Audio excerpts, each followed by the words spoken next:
हम अपना देखेंगे। उनका जेडीयू के प्रवक्ता साहब थोड़ा सा बौरा रहे हैं। हाँ। मैं उनको बता दूं हाँ। कि भाई जिस तरह की आप भाषा यूज कर रहे हो, क्योंकि आपने ही बोला था जब आपने सरकार बनाई थी कि आप नहीं जानते थे लालू जी के बारे में।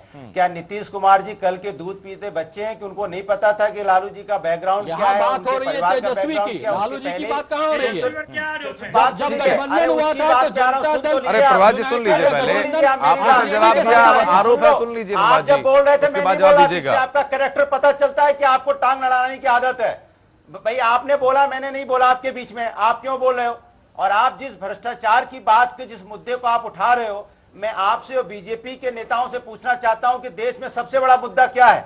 अगर अपनी आत्मा से पूछ के बताना और अपनी जमीर से पूछना कि देश में सबसे बड़ा मुद्दा क्या है। देश में सबसे बड़ा मुद्दा है बेरोजगारी का।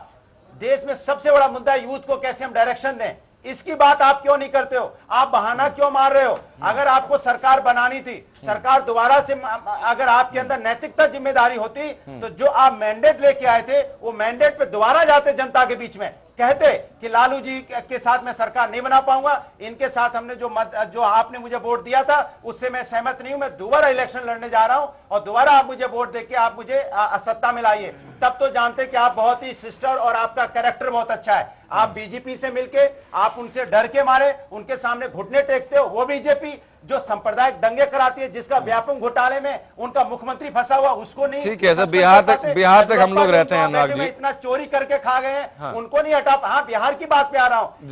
इन्होंने भी तो बिहार में जाके और उनपे जो हत्या के आरोप है, हाँ। इस वजह से उन्हें डरा के आप उनको मुख्यमंत्री, अगर नीतीश कुमार बहुत साफ होते तो आज रिजाइन देने के बाद कहते कि मैं बीजेपी के सरकार नहीं बनाऊंगा, क्योंकि बीजेपी उन्होंने बोला था। ठीक है, वापस लौटूंगा अनुराग जी आपके पास। नवल किशोर साहब, आप इलेक्शन लड़ते। अगर जेडीयू प्रवक्ता साहब आप में हिम्मत है तो इलेक्शन लड़ते जाके, आप किसी के दामन क्यों पकड़ते हो? ठीक है अनुराग भदौरिया, अकेले सरकार बनाइए। ठीक है सर, वापस लौटूंगा अनुराग भदौरिया, वापस मैं लौटूंगा आपके पास।